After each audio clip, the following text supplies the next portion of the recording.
ช่างสารพัด DIY สวัสดีครับ นี่ก็จะเป็นโครงสร้างต่างๆครับตัดด้วยเลื่อยฉลุนะครับ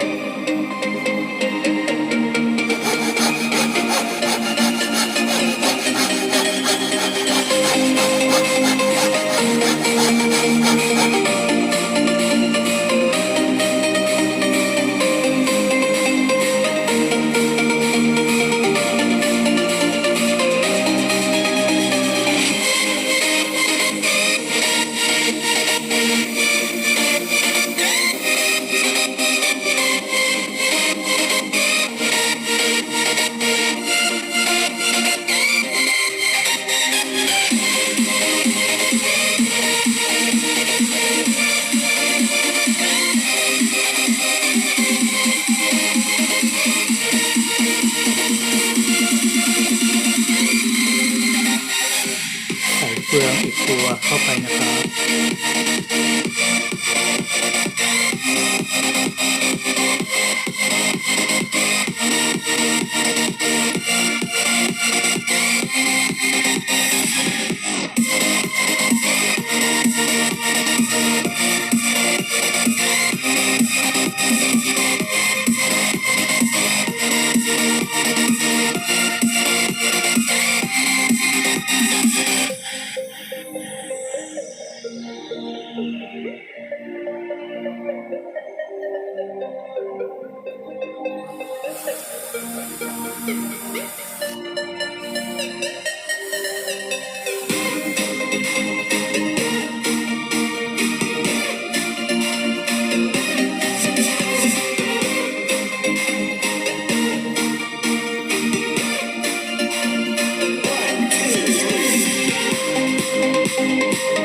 นี่จะเป็นชุดล้อหน้านะครับ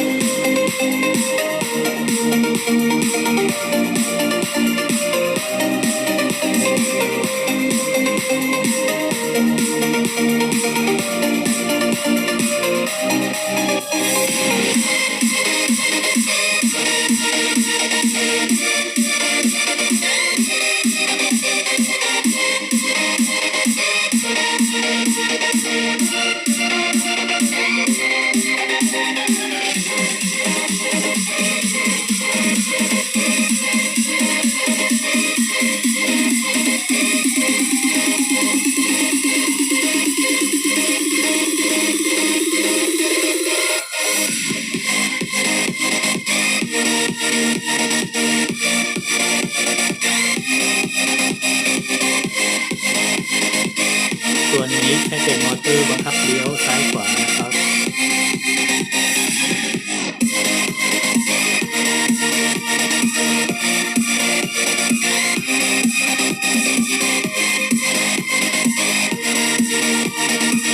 ตัวนี้เป็นมอเตอร์ใช้บังคับเดินหน้าถอยหลังนะครับ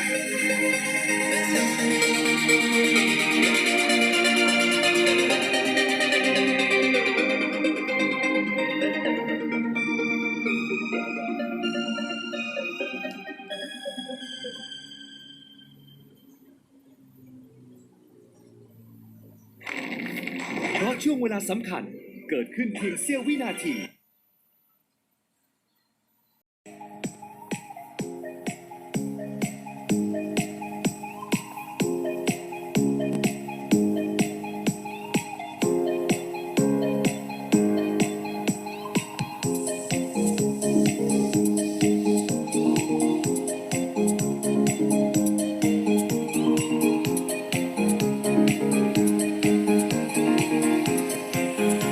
ตัวนี้ก็จะเป็น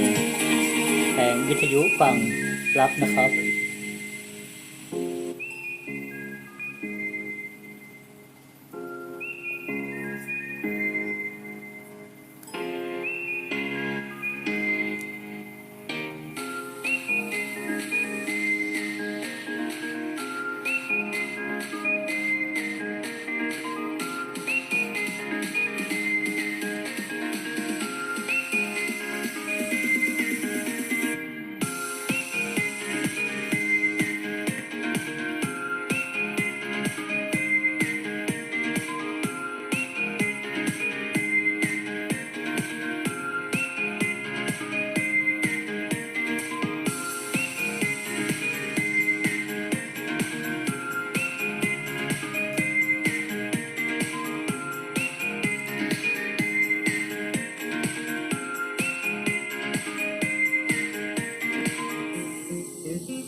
ก็ทาสีเสร็จแล้ว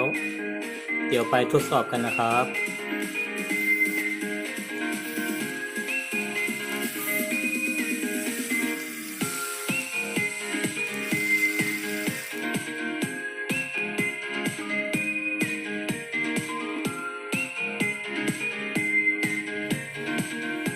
กดติดตามด้วยนะครับ